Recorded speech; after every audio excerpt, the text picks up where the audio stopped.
maintenant, eh bien il est laissé derrière. Je vis comment cet homme était persécuté. Il disait, la seule chose que je veux, c'est d'être avec Christ. La seule chose que je désire, c'est d'être avec le Seigneur car je ne veux pas être ici pour souffrir dans cette tribulation. Pourquoi suis-je laissé? Prends-moi avec toi, Seigneur, je ne veux pas rester et souffrir. Sans cesse cet homme courait de lieu en lieu.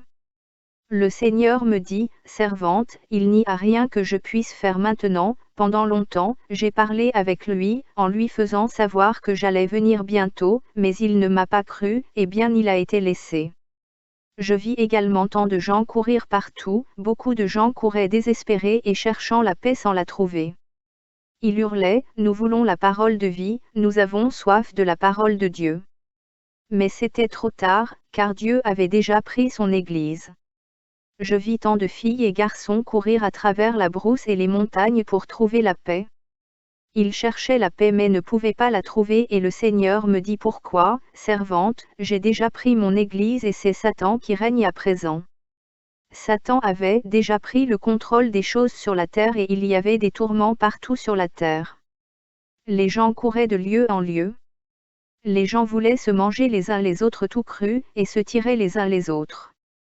Ils se blâmaient les uns les autres et se faisaient du mal les uns aux autres car ils voulaient la paix, mais ils ne pouvaient pas la trouver. C'était impossible car le Seigneur avait pris son Église. Toute la terre passait par un temps si terrible.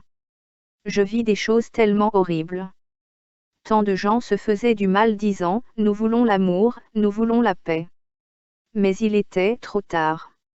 Le Seigneur me dit, regarde ma servante, je leur ai parlé, j'ai passé du temps à frapper sur la porte de leur cœur, mais ils ne voulaient pas me chercher, et voilà maintenant ils sont laissés et il n'y a rien que je puisse faire pour eux car j'ai déjà pris mon Église avec moi. Pendant que tout mon peuple serait avec moi au ciel, célébrant les noces de l'agneau, tous ces gens éprouveront des grandes douleurs, et il y aura des pleurs et des grincements des dents. Car ils n'ont pas voulu obéir à ma parole, ils ont préféré critiquer et moquer ma parole. Le livre de vie. Après cela, le Seigneur me montra un grand livre très brillant, tout en or. Je demandai au Seigneur, Seigneur, à quoi sert ce livre? Il me répondit, servante, dans ce livre se trouvent les noms de tous ceux qui me louent et ceux qui se sont repentis pour marcher dans mes voies. Car ceci est le livre de vie.